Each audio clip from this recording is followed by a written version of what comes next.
If you think the current chaos in the Strait of Hormuz is bad, you haven't seen anything yet. Singapore's foreign minister just issued a chilling warning that should have every investor and consumer on high alert.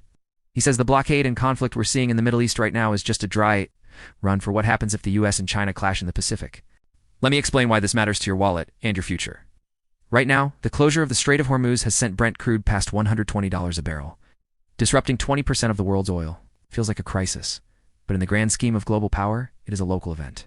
The Pacific is different. The South China Sea is the highway for over $5.3 trillion in annual trade. That is 1/3 of all global maritime shipping passing through a single contested zone. If a war breaks out there, we aren't just looking at higher gas prices. We are looking at a 10% shrink in the entire global economy. To put that in perspective, that is a hit twice as large as the 2008 financial crisis or the COVID-19 lockdowns. Why is the impact so much worse? Because while Hormuz is about energy, the Pacific is about everything.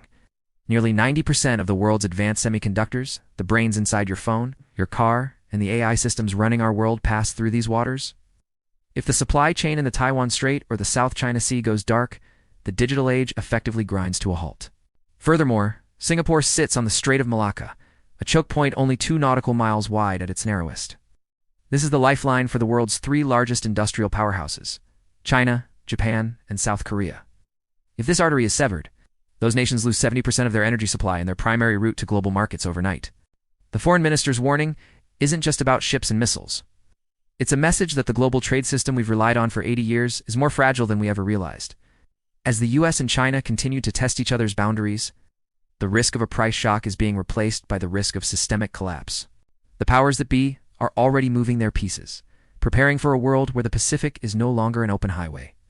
So here's the question you need to ask yourself as this tension reaches a breaking point. If the world's most vital trade route were to close tomorrow, what is the one thing in your daily life you are absolutely not prepared to lose? Follow or subscribe to stay ahead of the shift.